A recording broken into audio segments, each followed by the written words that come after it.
Assalamualaikum warahmatullahi wabarakatuh.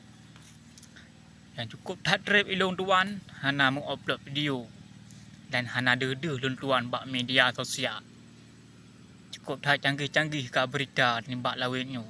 Rakan mutua. Cuma lu hana lun komentar, hana lun tanggapi, hana lun angkat bicara masalah-masalah beritanya. Yang niat lun tuan nak pegah habar ni bak kalinya. Nyan, tujuan awak rohinya berosa.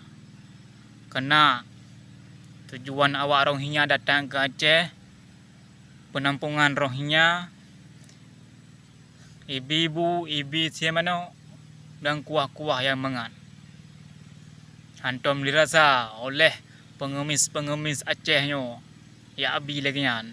Terus awak rohinya berburu-buru ijak kedai, ijak dari deh kena Aceh untuk ya pajuh hubungan kerjaan apa ya nyawanya don ule masa depan awaknya hana cuma jak Aceh kena tok tuan nyan tujuan untuk awaknya dak pegah becut untuk pemilu 2020 peut nyan bulan 2 tanggal 12 tujuan awaknya untuk memilih presiden yang kena bak berita berosa nyan rohinya pengungsi rohinya ada kakak di Indonesia wajib memilih nyan.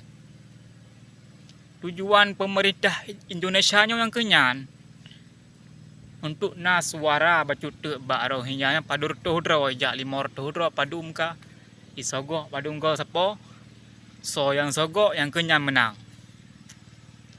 Banda berita rohinya wajib memilih di pemilu 2020 peut. Karakan dua kakak kana iwo pemilu pajuh siam mano kok mangan ude ni yang kenyan tuan hana cukup trip lu hana lomplok berita nyo beunu pom beunu fikir rakan-rakan dua berosana moyo-yo media rakyat Aceh menolak rohnya mahasiswa menolak rohnya setelah mahasiswa menolak rohnya di Banda Aceh terus di mahasiswa ini ditangkap polisi semua terdiam makan hantar jak rame-rame ada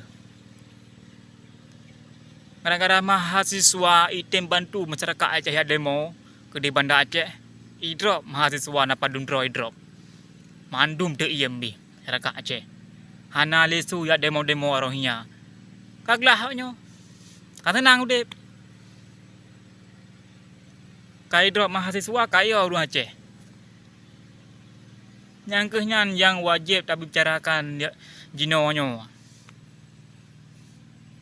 jino kata iem hana le haba-haba hana le rohinya itamong ju itampong ju kenan bahkan na ibilahan dalam kerohinya le yara palihan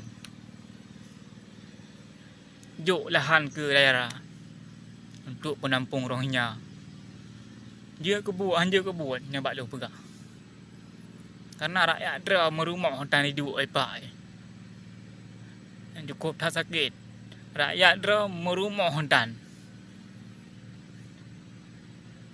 bele rumah makanan sesehari hana memberi kadang dan lampah.